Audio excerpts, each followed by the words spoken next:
Good morning, everyone. April Dupree here with fitness and nutrition expert Mackie Shilstone, and today we are talking about transitional movements. We're going to talk about working more than one muscle group at the same time, which makes for a completely effective workout. So Mackie, tell us a little bit more about what you got planned for us. I know you're going to torture me today. You can't talk without the mic. I'm so used to talking anyway.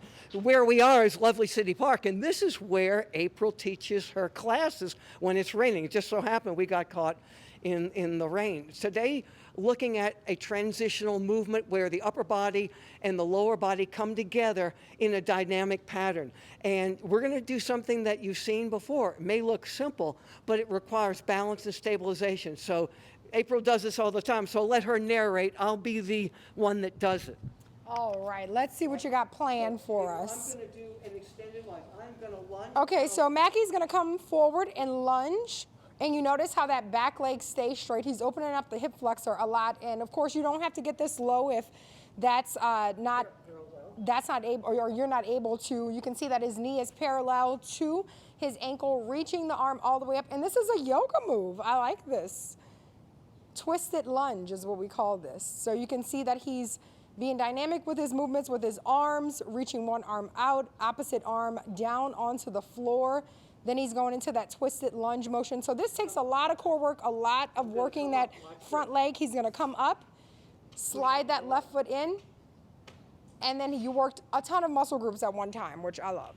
All right. Notice once I got stable in an open movement, I then moved on both sides of the body. One side being more open and I get more range of motion. So watch April come through and do this. Now, she's going to take an expanded lunge position.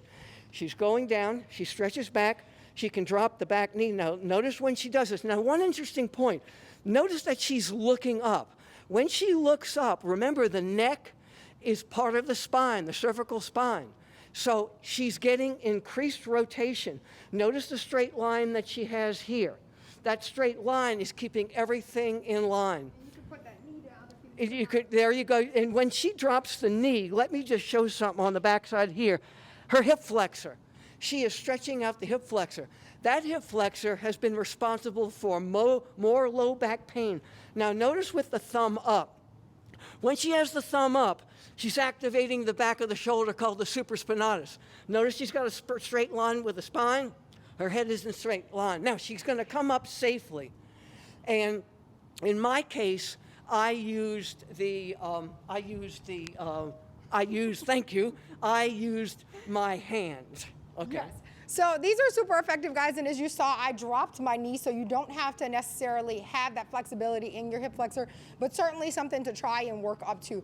Thank you guys so much for joining us this morning. Tune in for next week's Workout Wednesday. If you love these tips, visit MackieShilstone.com, and you can always go to wwltv.com and click on the Health tab.